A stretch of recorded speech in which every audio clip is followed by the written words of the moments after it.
Hi guys. I know there's a lot of people that have been reaching out to me and waiting to hear how I'm doing after going to the hospital with anaphylaxis. Um, that was really pretty scary, to be honest with you, because I knew without a doubt in my mind that if somebody didn't help me, I was not going to be here anymore. And my son calling 911 literally saved my life.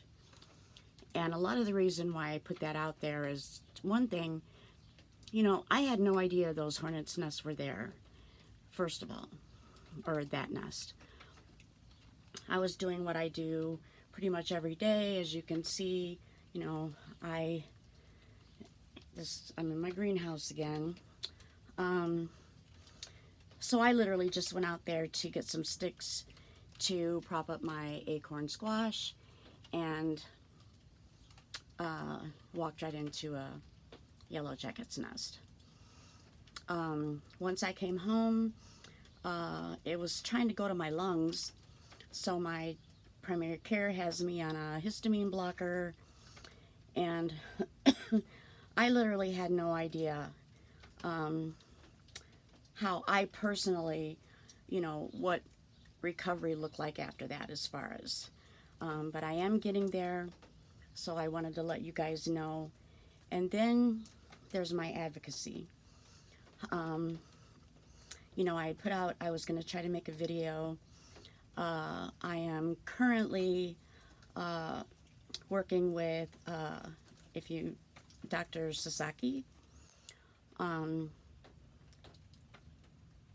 He's a doctor that I truly believe in. There is another doctor I've reached out to and I just started talking to him. I have nothing but faith in him, and I hope we can work on something where I can help them both. So, anybody that knows me, sorry, my tablet is such that I'm kind of looking down, but I'm trying. I'm very open with my opinions. I always come with receipts, but then there's some things that I don't know that there's necessarily a receipt for it. They're opinions of my own, but something that needs to be addressed that is really weighing heavy on my mind. People have been suffering with substance use disorder forever. Ever. I mean, look, I remember when I was a kid, and I'm from down south, so every time you turn around, you learned of people having alcohol stills. Back then they tried prohibition on alcohol. That didn't work. People are always looking for vices to escape from something, and if they have substance use disorder, you're not going to stop them from finding something. You're not. And I even kind of geared more at, all these people that were overdosing, and yes, many of them, it was illicit fentanyl. But they keep saying just fentanyl. That is not it. It's illicit fentanyl. But I stopped using overdose. But I'm going to kind of slide that back in because, I knew back then and I know now. Many of you know, when the CDC guidelines came down and all of a sudden my life intersected with people suffering with substance use disorder, I wanted to try to understand, like, where their addiction started. What was the first thing that they used? And I learned from many of them that it was not pills. But I also learned from them that there's a big percentage of them that were actually looking for the illicit fentanyl. They were looking for it because it was something new. It was something that gave them a better high. So there's that. And then look around you. This country is being ravaged by trank dope. This stuff is eating people's flesh from the inside out. It's all across the country. And just exactly what is our government going to do about that? Which kind of led me to another topic. You know, I'm very boisterous on how I feel about the DEA and how the DEA has targeted our doctors. You know, they're trying to take down the pharmaceutical industries. I'm not, you know, and I've said every year they're decreasing the manufacturing of opioid pain medicine. Now they're going to further reduce hydrocodone 10 325s. That means more pain patients are not going to get their medicine. A lot more pain patients are not going to get their medicine. So let's kind of talk about the things that have happened over the years. We have veterans. Veterans will always have a very soft, big spot in my heart. We dropped the ball on our veterans years ago. But we did have a lot of veterans that had a quality of life. You know, they go to war, they get blown up by IUDs and everything else, and then they come home and all this, you know, one minute their pain's being treated, the next minute it's not. So, you know, there were a couple men that were just indicted and charged for going to the VA in Chicago and selling heroin to veterans. Well, I'm going to tell you, we should not have homeless veterans. We should not. And their pain should be addressed. But it's not.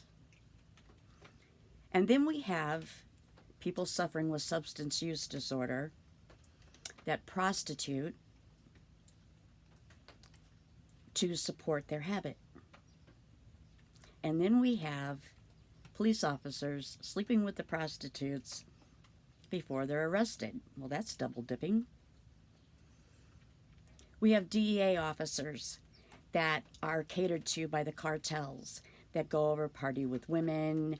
You know, every time you turn around, there's a new DEA officer being indicted or being charged. Yet, they keep going after our doctors. Well, I'm going to tell you something right now. You know, they keep saying they want to stop the suffering, they want to stop the dying. People that are suffering with chronic, intractable, untreated chronic intractable pain are suffering. A lot of them are taking their lives. A lot of them are dying due to secondary conditions like hypertension, issues with their heart. One day their pain is treated, and then the next day they're abandoned and they can't have their pain treated. So a lot of them are turning to the street. You want to stop the suffering? You want to stop people's lives from being lost? Put the doctors back in the office so they can treat their pain patients like they were doing. Yes, there were some bad apples. But all of these doctors that are going to jail are not bad actors. Like I told you before in a previous video, the DEA told me they are going after surefire cases. Surefire cases are our doctors, and they're using pain patients to do it. And they're illegally getting their records to go after these doctors. So that's really heavy on my mind right now. And the clock is ticking, and I beg you all to start Googling trank dope in Indiana, it's in Indiana, in the United States. Our country is being ravaged. And there's another thing I wanted to say. I don't know if I've said this before, but it's something that I really need to say today. I've had so many people reach out to me because their family, when their families see them going into withdrawal, think that they're addicted to their pain medicine. They're not. People become dependent on their medicine, just like anything else. If you stop taking your blood pressure medicine, your blood pressure is going to elevate. You stop taking your cholesterol medicine, your cholesterol is going to go up. There's like so many same thing. If you take their pain medicine away, they're going to withdraw because they're dependent on their medicine.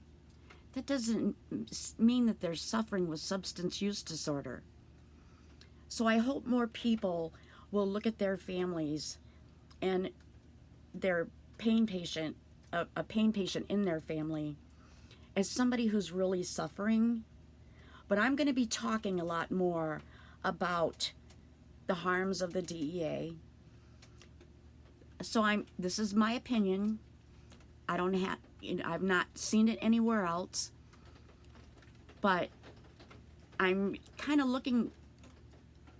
We can't go at, why should we go after cartels in other countries, Sinaloa, Mexico, everything else, when in my opinion we have political appointed a political appointed cartel right here in the United States. Our lawmakers are practicing medicine without a license. They're not in the doctor's office when they know nothing about what they're talking about. The DEA is making decisions on people's lives, and again, they're practicing medicine without a license. But yet, they're committing crimes. And then civil asset forfeiture, well, I've talked about that before. They are going after these doctors, taking their money, and God knows what they're using them for. And I have another question for the lawmakers that try to tell families that they're doing something for them when they've lost somebody due to substance use disorder. All these frivolous lawsuits, I've said, is going to be the biggest money grab in history. Where's the money going? Because for those people out there suffering with substance use disorder that do want help, they're lucky if they can find a detox to get into. It's a money thing.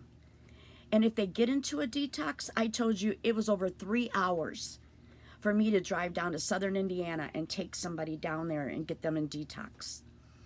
If they're fortunate enough to get there, when they get out, there's no plan. There's no plan. There's nowhere for them to go. Well, you can't put somebody in detox and then render them homeless and think they're going to get up in the morning and make appointments or do anything. So that was just a question, because I've had lawmakers reach out to me and ask me what I thought should be done with some of the funds in these BS lawsuits. Well, that's one of them. And then the other one is for the doctors who are able to win their cases,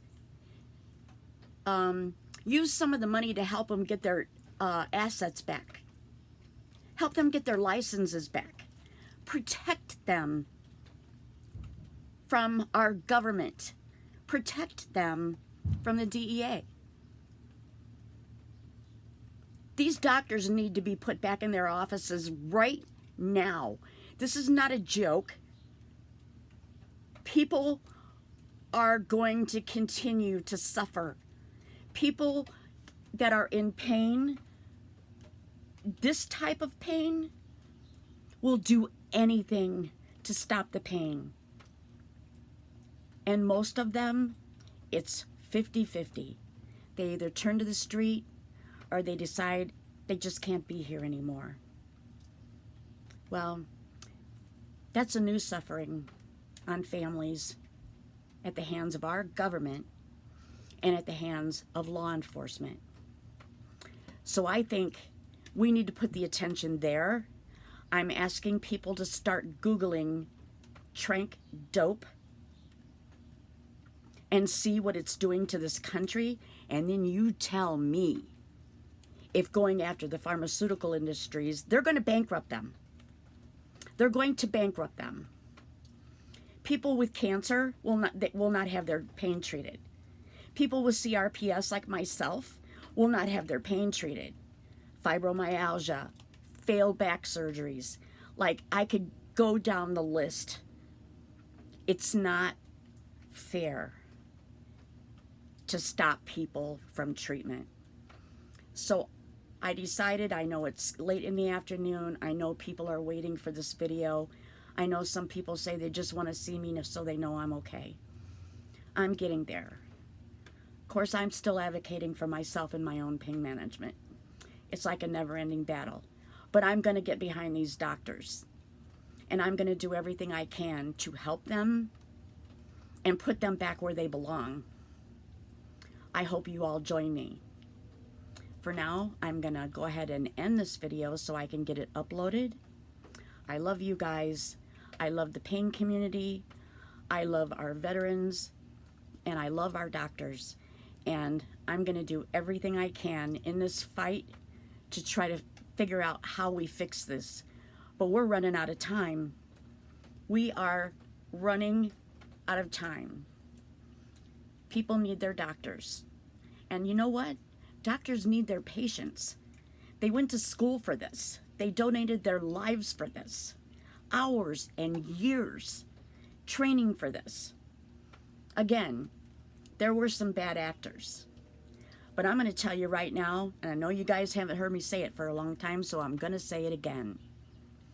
They are raiding and arresting these doctors on a moral judgment.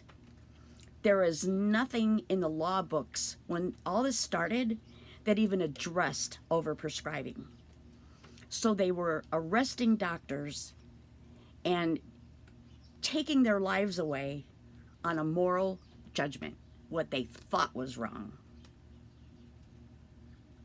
If somebody leaves a doctor's office and they choose to take their medicine and end their lives, that's not the doctor's fault. That's a decision.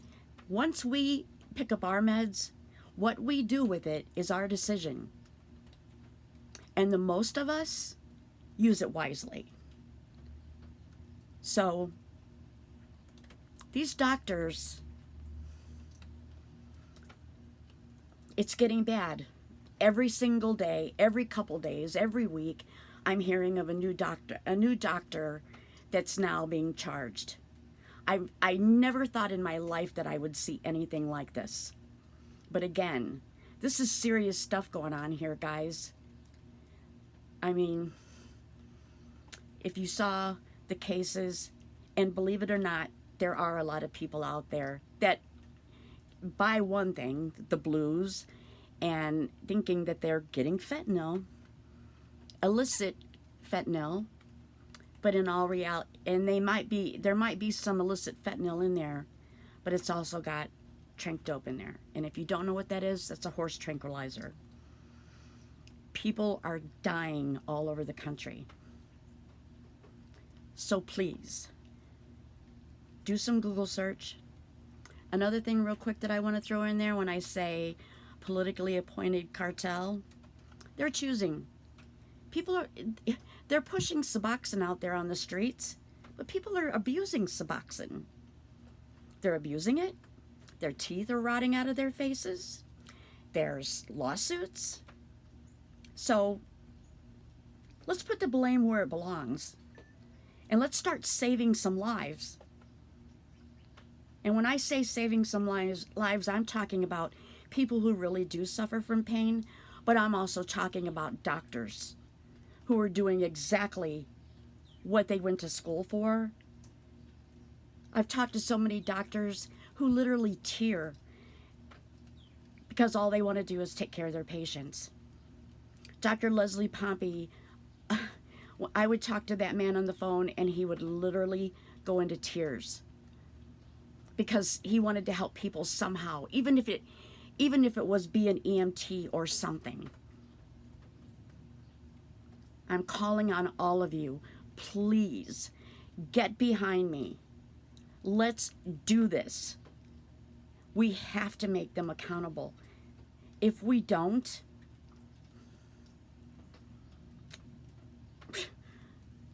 I just don't even know what to say. I'll try to make another video tomorrow, but I know it's been a few days since I was going to try. My son got sick. There's just some things going on. This recovery for the anaphylaxis has been a little bit hard, but I promised you guys I will be there, and I'm going to be there. I might have struggles along the way, but I'm going to be there. I'm going to end this video. I try to do them outside because I have a four-legged family member by the name of Lex. Depending upon what I talk about on my videos, if I talk about politics, most of you know I'm not a Trump supporter. And, well, he's lived with me too long, because if I start talking about Trump, Lex gets upset, barks at the TV. So he's not a Trump supporter either. So I never know exactly what I might throw in. And I actually do have better lighting out here in my greenhouse. So anyway, I'm going to get this loaded, and we need to do this. I love you, and I'll talk to you later. Bye.